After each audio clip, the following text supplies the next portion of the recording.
Clairement.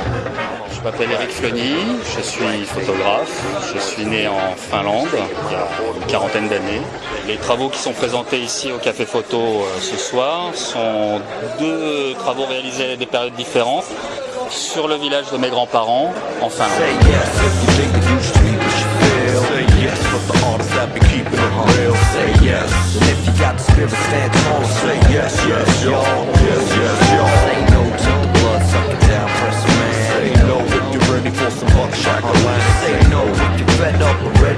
C'est un travail autobiographique, un travail sur la mémoire.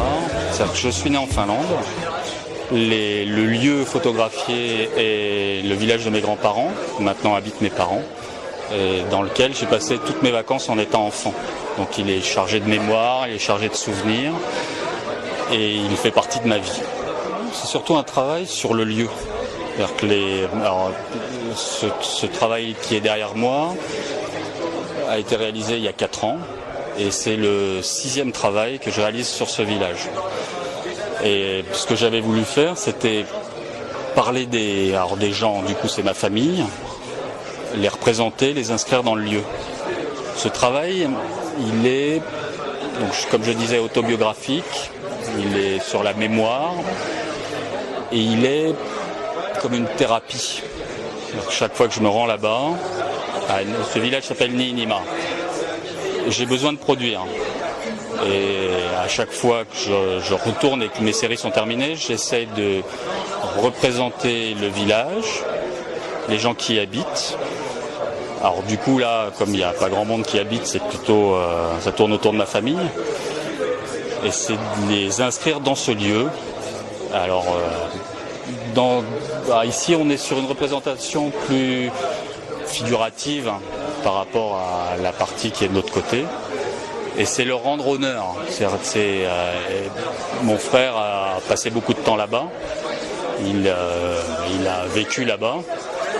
Et c'est comme un témoignage sur sa présence, que ce soit ma fille ou ma mère ou la maison. Enfin, il y a une photo jaune avec une pendule.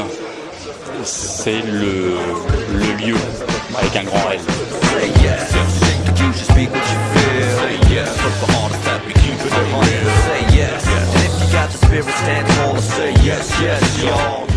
Les photos floues viennent après ce travail qui est là. Donc comme je disais, j'ai besoin, à chaque fois que j'y retourne, j'ai besoin de trouver une nouvelle représentation du lieu. Et ce qui m'intéressait, donc de l'autre côté, toutes les photos sont prises dans un miroir. Et c'était à la fois ce que me renvoie le miroir, ce qu'il y a à la surface du miroir, parce que sur certaines photos, on retrouve la matière de ce grand miroir que je promenais avec moi. Et puis après, passer dans le miroir. Et les photos sont floues, parce qu'on rentre dans le miroir. Donc les gens voient ce qu'ils peuvent y voir. Et alors ce qui est peut-être plus intéressant dans ces photos floues, entre guillemets, c'est que elles transpirent hors du cadre. C'est-à-dire qu'elles peuvent paraître énigmatiques, mais je ne les laisse pas enfermer dans la photo. Les gens peuvent se dire mais qu'est-ce que c'est ? Mais les gens peuvent y voir ce qu'ils veulent.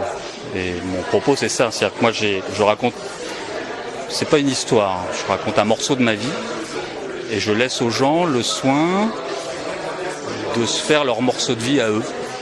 C'est flou, c'est l'interrogation, mais s'ils se posent des questions, c'est que c'est bon signe.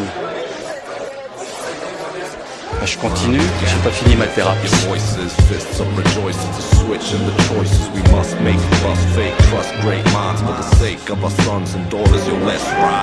C'est une expo assez surprenante, assez sympa.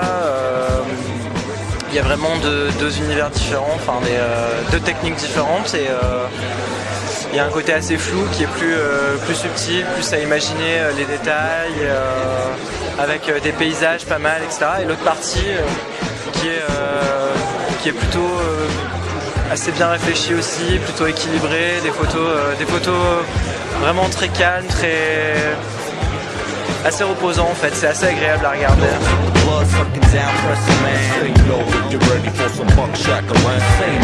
Qui pourrait se demander la démarche première, laquelle, puis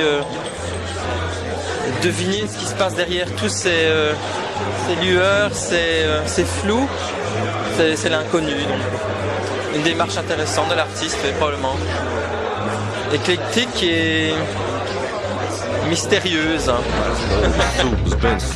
We gotta come together to make the same word. Say yes if you think that you should speak what you feel. Say yes from the heart as I be keeping it real. Say yes, and if you got the spirit, stand tall. Say yes, yes, y'all.